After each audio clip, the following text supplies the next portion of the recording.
Hello, I'm Claire Smith and welcome to my channel. So today I've got another perfume video for you. This one is actually a tag video and I have been tagged to do 10 perfumes I should really wear more often. This tag was created by White Boys Fragrance Corner and I was tagged by Ange from 50 Cents UK. If you haven't checked out her channel already, then please go check it out because she is way on the way to getting to 1,000 subscribers. So if you can, just go and have a look because you'll probably love her. So the idea of this tag is to highlight perfumes in your collection that you really feel like you're not giving enough love to, but are still amazing perfumes. So the first fragrance is this one. So this is Tom Ford's Orchid Soleil. This has a lot of red lily and tuberose, so it's a very kind of strong, almost white floral fragrance, but it also has a dry down of kind of vanilla and chestnut cream, which is just delicious on your skin.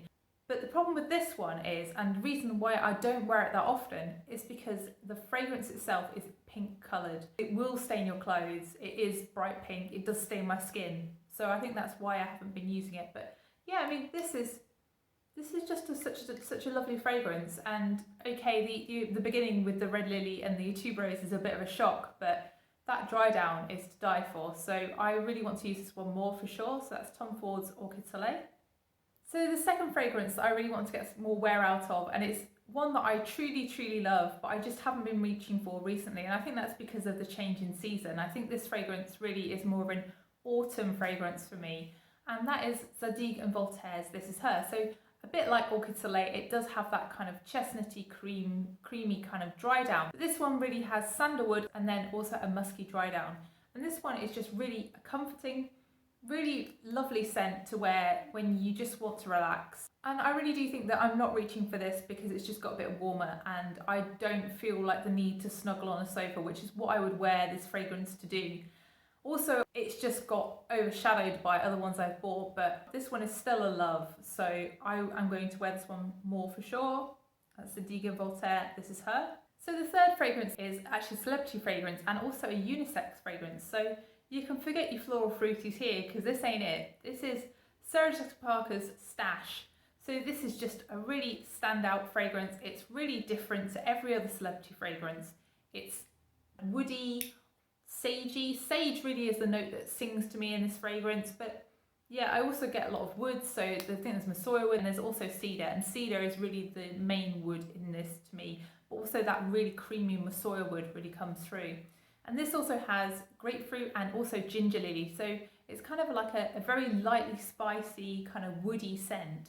I want to wear this one a little bit more often, but again, I think this might just be a seasonal thing. I think it might just be that it's more of an autumny scent. I only got this in December, so I think I've just maybe not had that kind of seasonality to wear this, but yeah, I would really like to give this some more wear. So that's SJP's Stash. So the fourth fragrance is a floral kind of fruity fragrance, and it's one that, again, is a celebrity fragrance. One of the better celebrity fragrances that I've ever smelled. And I think that Sarah Jessica Parker really does do some really good fragrances. I've really enjoyed all of the fragrances that I've tried by her. So this one is one that I got super cheap. It was like $7.99. So I just got it, and this is actually called Covet Pure Bloom. So this is the flanker fragrance to Covet, which is a very different fragrance. So Covet is like really kind of journey fragrance. It changes in different times and you can send you on this total journey of weirdness. It's definitely one to check out if you've not tried it as well, Covet. But I do wear Covet quite a bit, so I'm not going to put it in this video. But Covet Pure Bloom, it was one of my favourites last year, and it's really just been forgotten with all my fragrance buying. This is a problem. If you buy a lot of fragrance, other fragrances fall by the wayside, and it's not because you don't enjoy them. It's just you can't wear all the fragrances you own all the time. So this one is kind of tuberosy and mandarin. Mandarin and tuberose are really the two notes that really come through, but then in the dry down you also get a bit of the coconut, and that is just delicious. It's just such an unexpected combination of that sort of mandarin, tuberose and coconut. And I mean, it's not groundbreaking at all, but it's just a really well done fragrance, and I would really recommend checking this one out. So if you want a nice spring summer floral fruity, this is definitely one to check out. So this is Covet Pure Bloom by Sarah Jessica Parker. So the fifth fragrance that I really should be wearing more is this one. So this is Loverdose Tattoo by Diesel. So this is a flanker to the original purple Loverdose. You may have also come across the red one, the Red Kiss version, which has been really, really hyped by the one and only Jeremy Fragrance. But this one, I think, really does stand out to me along with the original. This one is just kind of like a rice puddingy dessert. It's definitely something if you want to smell delicious, if you want to smell like custard and rice pudding, definitely go for this. So it does have, I think, cassis in the top of this, but that just sort of grounds it a little bit. But really it's mainly just the rice, the vanilla, the tonka in this, and also there's a bit of jasmine just to give it a little bit of a lift and to make it last a bit longer. But yeah, I mean, the bottle itself is just stunning, isn't it? I just forget to reach for this one. I included this in my Snuggly Scents video, and I totally stand by that decision because this is snuggly in the extreme.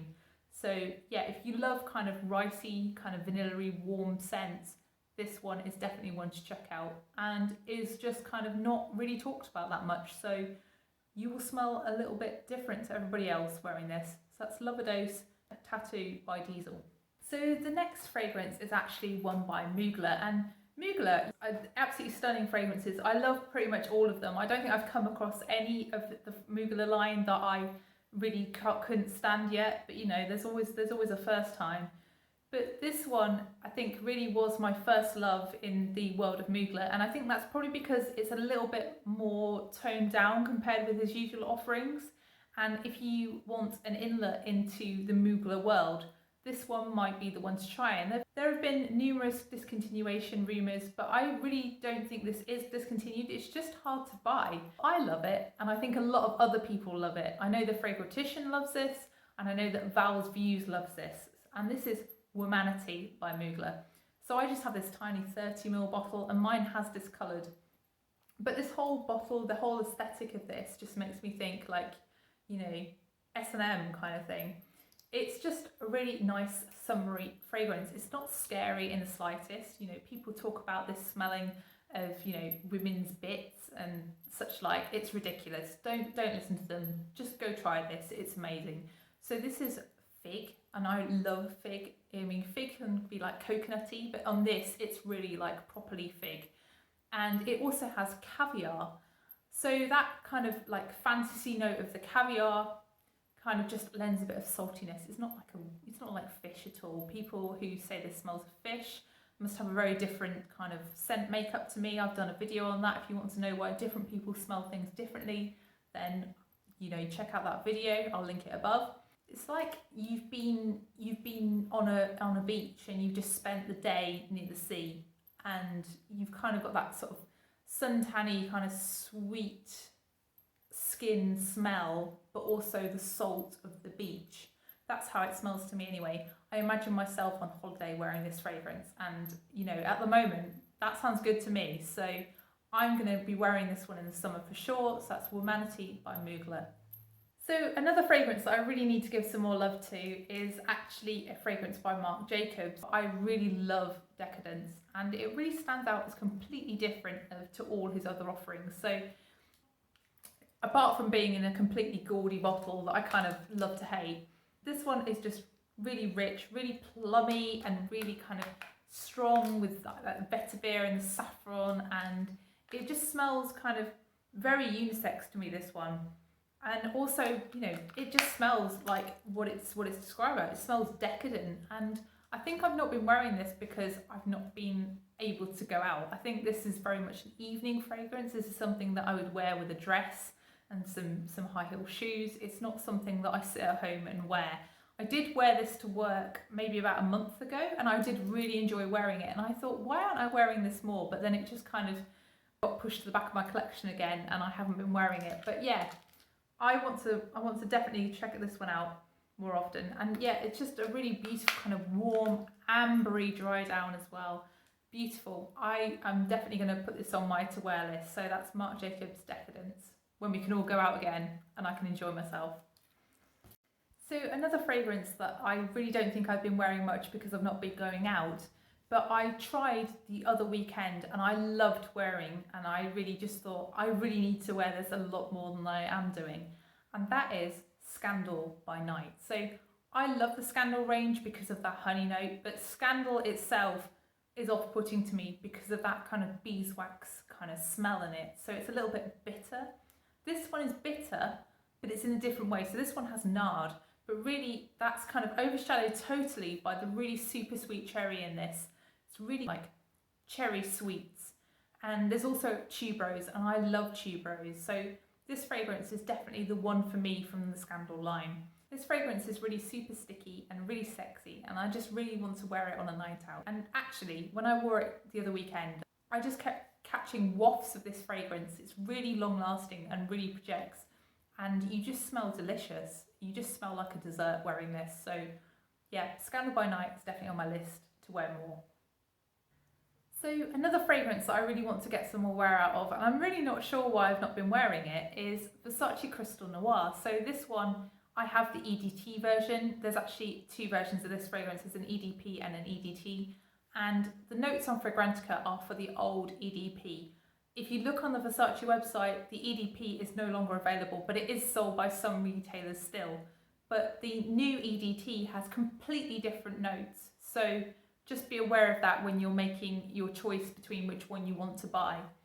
But yeah, I have the new EDT, and that one is not supposed to have coconut in it. But actually, I feel like this does have coconut, but I think it might be the fig mimicking the coconut. I kind of smell a mishmash of both the old and the new notes. I don't smell entirely all the new notes at all.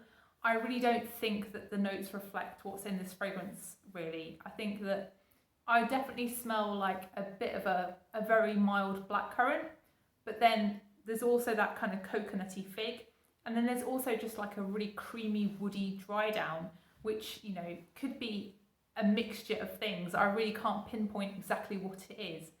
But there's also kind of a lot of spice in this fragrance. So there's kind of ginger, and there's also like a pepperiness, and maybe also cardamom, and that's supposed to not be in the new notes. So I just don't know what I'm smelling, but I know I love it, so I'm happy with that. But yeah, it's a very confusing fragrance, and I think a lot of people don't like this one. I also think that a lot of people do love this one, but I have heard a lot of people say, oh, Versace Crystal Noir, oh no, not for me.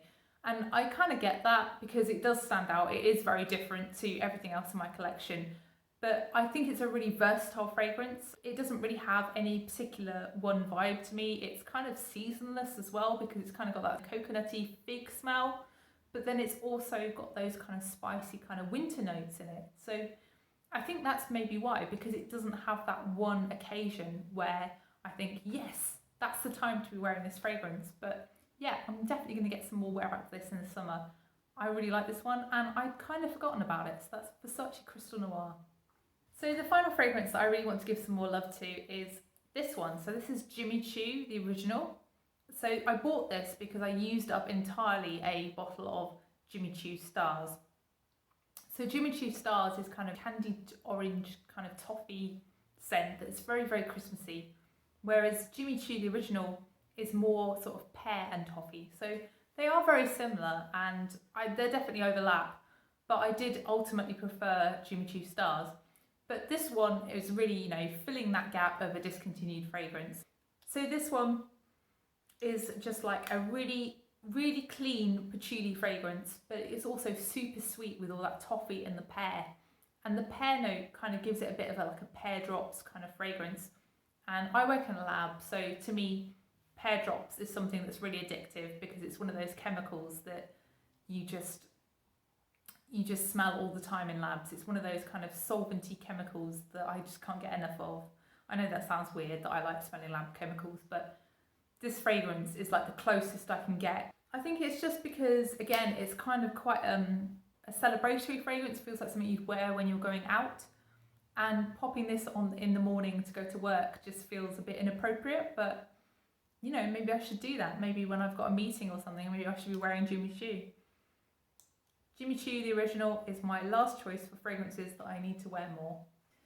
So I hope you enjoyed the video. If you did enjoy the video, then please press the like button, and please consider subscribing, because I do fragrance videos like this all the time, and I'd really like to have a chat with you in the comments. So I'd like to tag Annie Scents, Sweet Scents, Grace Miwende, Paloma Bernstein, and Rin Yamamoto. And I'll see you in the next one. Bye!